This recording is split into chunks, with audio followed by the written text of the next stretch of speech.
नमस्कार दोस्तों, हमारे चैनल पर आपका स्वागत है। तो आज हम टीपीए का 119 सेक्शन देखने वाले हैं कि विनिमय में प्राप्त चीज़ से वंचित किए गए पक्षकार का अधिकार। मतलब यदि कोई एक्सचेंज किया गया है, उसमें जैसे ए और बी हैं, ये दोनों कहते हैं कि तुम मुझे साइकिल दे दो और ये कहता है कि मुझे बाइक दे दो।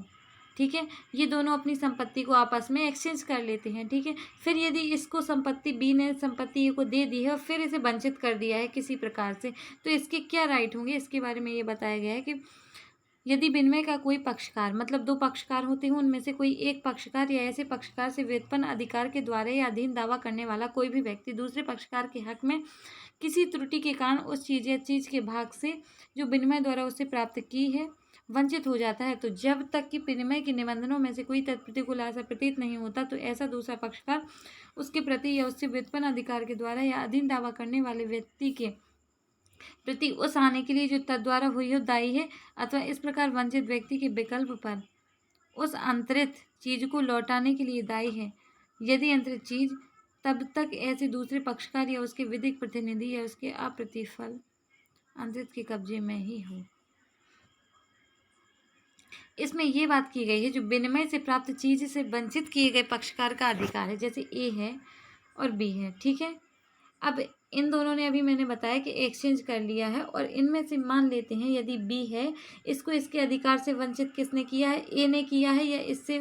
अधिकार रखने वाले किसी इसकी हित हक प्रतिनिधि इन लोगों ने किसी ने भी किया है, इसको इसकी संपत्ति से वंचित किया है। तो इसमें ये बताया गया है कि ये जो बी है या बी से हित उत्पन्न करने वाले जो भी व्यक्ति हैं वह इससे क्षतिपूर्ति करा सकते हैं, वो उस संपत्ति को प्राप्त कर सकते हैं जिस संपत्ति से बी को वंचित किया गया है। मतलब जिस भी पक्षकार को उस संपत्ति से जो विनिमय में उसे दी गई है उससे वंचित किया गया है,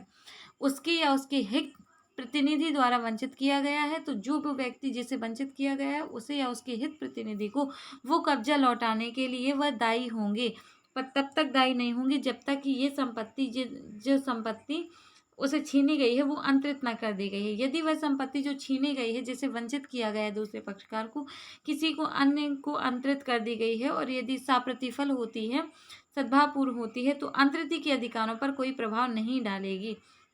इसी को एक बार पढ़ते हैं तो आपको ज़्यादा समझ में आएगा कि देखते हैं कि विनिमय से देखो, यदि विनिमय का कोई पक्षकार या उसका ऐसे पक्षकार से व्युत्पन्न अधिकार के दावा या अधीन करने वाला कोई पक्षकार दूसरे पक्षकार के हक में किसी त्रुटि के कारण उस चीज़ या चीज़ के भाग से जो विनिमय द्वारा उसने प्राप्त किया है वंचित हो जाता है। मतलब एक व्यक्ति की त्रुटि के कारण दूसरा व्यक्ति उस जो विनिमय से उसे चीज़ भाग मिल रहा है, संपत्ति पूरी मिली या उसके किसी भाग से वंचित हो जाता है, तो जब तक कि विनिमय के निबंधनों में से कोई तत्प्रतिकूल संविदा आशा प्रतीत ना हो, मतलब यदि कोई तत्प्रतिकूल आशा प्रतीत ना हो, तो ऐसा दूसरा पक्षकार उसके प्रति या उससे व्युत्पन्न अधिकार के दावा या अधीन दावा करने वाले व्यक्ति के प्रति उस हानि के लिए जो तद्वारा हुई है दायी है। मतलब जो दूसरा पक्षकार है जिसने उसको हानि पहुंचाई है, जिसको क्षति पहुंची है, जिसके अधिकारों से उसे वंचित किया गया है, तो उसको हानि को लौटाने के लिए वह दायी है। ऐसा दूसरा पक्षकार, मतलब जो दूसरा पक्षकार है जिसके द्वारा उसे हानि हुई है, उसके प्रति या उसके व्युत्पन्न अधिकारों को, मतलब उस व्यक्ति को जिसे वंचित किया गया है संपत्ति से, उस व्यक्ति को या उससे व्युत्पन्न अधिकार, मतलब उसके एलआर वगैरह को भी अधीन दावा करने वाले, उसके अधीन जो कोई भी दावा कर सकता है करने वाले व्यक्ति के प्रति उस हानि के लिए जो तद्वारा हुई, मतलब जिस संपत्ति से किसी व्यक्ति को वंचित किया गया है और उस संपत्ति से वंचित करने के कारण उसे कोई हानि हुई है, तो जिसने वंचित किया है वह उस संपत्ति की हानि उठाने के लिए, क्षतिपूर्ति के लिए दायी है, अथवा मतलब क्षतिपूर्ति के लिए तो दायी है ही जिसकी वजह से हानि हुई है और उसने ही वंचित किया था, अथवा इस प्रकार वंचित व्यक्ति के विकल्प पर, जिसे वंचित किया गया है उसके विकल्प पर अंतरित चीज को लौटाने के लिए दायी है। मतलब जो अंतरित है, जैसे संपत्ति अंतरित कर दी गई है, तो चीज को लौटाने के लिए दायी है यदि अंतरित चीज तब तक ऐसे दूसरे पक्षकार या उसके विधिक प्रतिनिधि या उसके अप्रतिफल अंतरित के कब्जे में ही हो। अब जो संपत्ति है, ठीक है, उससे किसी को हानि हुई है, तो उस हानि को जिसके द्वारा हानि हुई है, वह जिसने हानि की है वह उसको उठाने के लिए दायी है, अथवा इस प्रकार वंचित व्यक्ति के विकल्प पर, जो वंचित किया गया है व्यक्ति उसके विकल्प पर उस अंतरित चीज को लौटाने के लिए भी दायी है। जो अंतरित चीज है, जो अंतरित कर दी गई है चीज, यदि संपत्ति को अंतरित कर दिया गया है, किसी अन्य को अंतरित कर दिया गया है, तो वह लौटाने के लिए भी दायी है यदि अंतरित चीज तब तक ऐसे दूसरे पक्षकार या उसके विधिक प्रतिनिधि या उसके अप्रतिफल अंतरित के कब्जे में ही हो। मतलब यदि उस संपत्ति को जिससे वंचित किया गया है अंतरित कर दिया गया है तो उस चीज को लौटाने के लिए भी दायी है, परंतु ये कब? यदि अंतरित चीज तब तक ऐसे दूसरे पक्षकार या उसके विधिक प्रतिनिधि या उसके अप्रतिफल अंतरित के कब्जे में ही हो। उसके अप्रतिफल,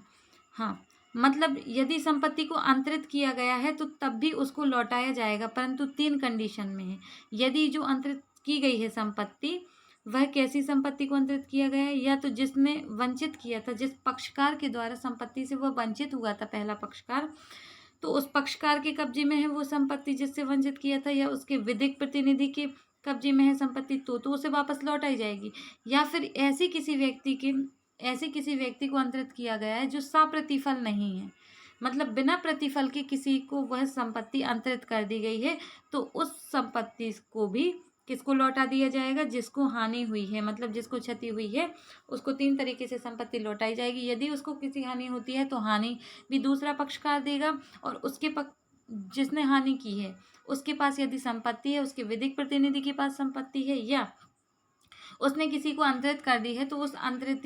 बिना प्रतिफल के उसने वह संपत्ति खरीदी थी तो वह भी उस संपत्ति को लौटाने के लिए दायी होगा। आई होप आपको समझ में आया होगा। तो आज के लिए सिर्फ इतना ही। यदि वीडियो अच्छा लगता है तो सपोर्ट कर सकते हैं, यदि कोई कमी लगती है तो बता सकते हैं। Thank you, bye bye.